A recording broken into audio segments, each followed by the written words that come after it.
রাধে রাধে বন্ধুরা, আবারও তোমাদের একটা কীর্তনের ভিডিও দিচ্ছি। আজকে তৃতীয় দিন আমি কীর্তনের মণ্ডপে এসেছি। চলো, ওই দেখো প্রসাদ বিতরণ হচ্ছে। আর গোবিন্দর প্রসাদ তো আমার খুব প্রিয়। আর তোমাদের কার কার প্রিয় তোমরা অবশ্যই কমেন্টে জানিও। আর চলো, কীর্তনের এখানে মনটা এত ভালো লাগছে, আমি শুধু খুঁজে বেড়াচ্ছিলাম কোথায় তিলকের কাকিমাকে পাওয়া যায়। দেখো পেয়ে গেছি, আমি একটু তিলক করছি। আর রাধে রাধে বন্ধুরা, তিলক করলে না মনটা অনেকটা পবিত্র হয়ে যায়।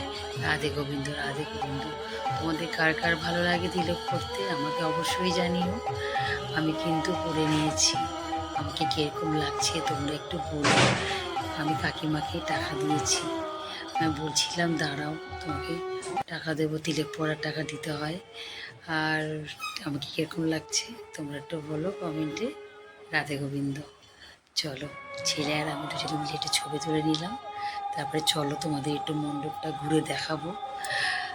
আমাদের কীর্তনের জায়গাটা এত সুন্দর। ওই দেখো কত লোক বাতাসা ছিটাচ্ছে। আমি বাতাসা কুড়িয়ে একটা পেয়েছি, আমার বড়মশাই ওই যে টাকলু হয়েছে, চুল ছোটো ছোটো করে কেটেছে, দেখেছে ওই যে দেখা যাচ্ছে। বন্ধুরা, ছোট্ট ভিডিওটা তোমাদের কীরকম লাগলো তোমরা অবশ্যই জানিও। তোমাদের সাথে তো আমি সব ধরনের ভিডিও শেয়ার করি, তোমাদের সাথে ভিডিও শেয়ার না করলে আমার ভালোই লাগে না। রাধে গোবিন্দ বন্ধুরা, আবার আসবো নতুন কোনো ভিডিও নিয়ে। টাটা।